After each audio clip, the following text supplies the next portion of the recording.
¿Cómo no va a ganar Bernay la puta?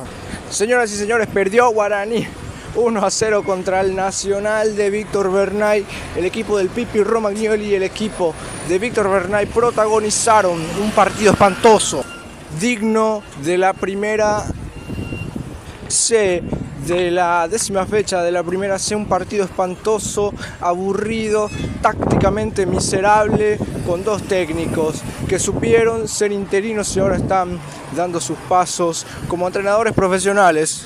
Por un lado, Víctor Bernay, que está pasando un pésimo, pero pésimo momento en Nacional, y del otro lado, el Pipi Romagnoli, que realmente se nota que no le está encontrando soluciones al equipo, y veremos qué es lo que le va a ofrecer el tacaño de Emilio Daer, nuestro presidente, porque Guaraní necesita un central suplente, porque Guaraní necesita dos laterales, uno para cada lado, porque Guaraní necesita un mediocampista suplente, porque se va Mansur, porque Tanda no puede hacerse cargo él solo de todo este equipo, porque Tanda no te dura los 90 minutos, porque Tanda se cansa, porque tiene mucho despliegue, porque se cansa evidentemente.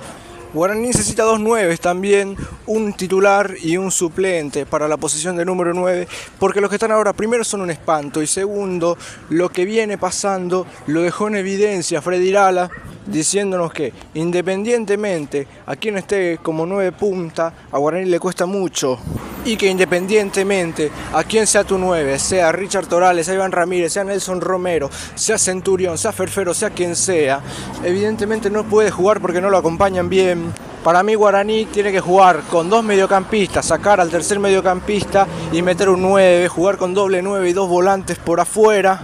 Porque incluso cuando Chiqui Arce jugaba con doble 9, jugaba mejor que ahora, jugaba bien, no bien, pero por lo menos ganaba los partidos. Y cuando Bernay jugaba con doble 9, jugaba bien, y desde que empezó a jugar con uno en punta y con un tercer mediocampista se fue todo al mazo. Y más allá de que los dos 9 juntos no te hacen un gol, por lo menos llevan un poco más de peso arriba, y es lo que a Guaraní le está faltando. Le falta jugar con doble 9, le falta sacar ese mediocampista de mazo, y se quedó completamente expuesto. El partido espantoso que planteó Romagnoli, que planteó también Bernay, porque fue un partido aburrido, porque fue un partido espantoso, porque fue un partido inmirable, pobre de la gente que tuvo que viajar hasta Fernando de la Mora para ver ese partido espantoso, porque el partido estaba para un 0-0 y va a Nacional, lo gana con un golazo de una jugada totalmente aislada, más allá de que Nacional era el que más se lo merecía porque Guaraní jugó espantoso. Tampoco es que lo del equipo de Bernay haya sido una fabulanteasteada, no sé qué dije, una maravilla técnica, una maravilla táctica. No, Guaraní lo perdió porque juega mal al fútbol, se lo ganaron en una jugada aislada porque tiene que jugar con Barbote como central, porque se le suspende o le sancionan al titular y tiene que entrar Barbote.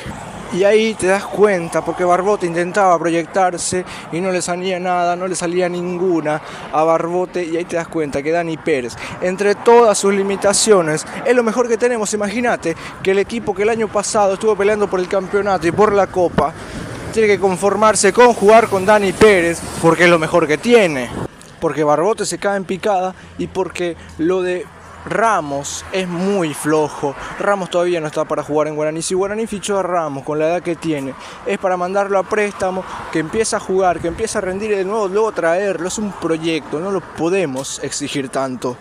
Mientras que del otro lado, Servino tiene suplente, porque está Luis Luján, porque desaparecieron a Patricio Alvarenga, porque Luján es otro proyecto que viene de Santaní y seguramente hagan lo mismo que con Ramos, lo manden cedido, luego que junte experiencia para que luego vuelva y se ponga la del Indio en un buen momento, que no sabemos cuándo va a llegar, ni siquiera sabemos si va a llegar, pero yo les quiero tener esperanza a estos muchachos.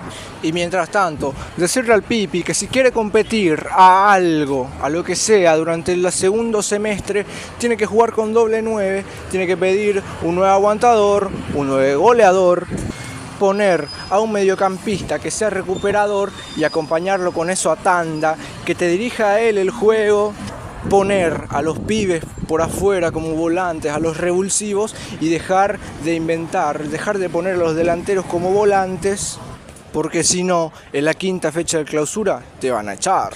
En fin, muchachos, este fue el análisis más que del partido, porque el partido fue espantoso. ¿Qué le vas a analizar del partido? Más que nada, mi opinión sobre el equipo y el estado actual del equipo, de cómo tiene que jugar, de cómo se tiene que armar para el clausura. Ya dijimos, central suplente, 2 laterales, un mediocampista y 2 9.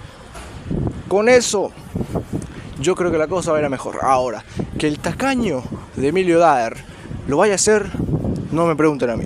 Gracias, aguante el indio toda la vida. Síganme, denle me gusta y bye bye.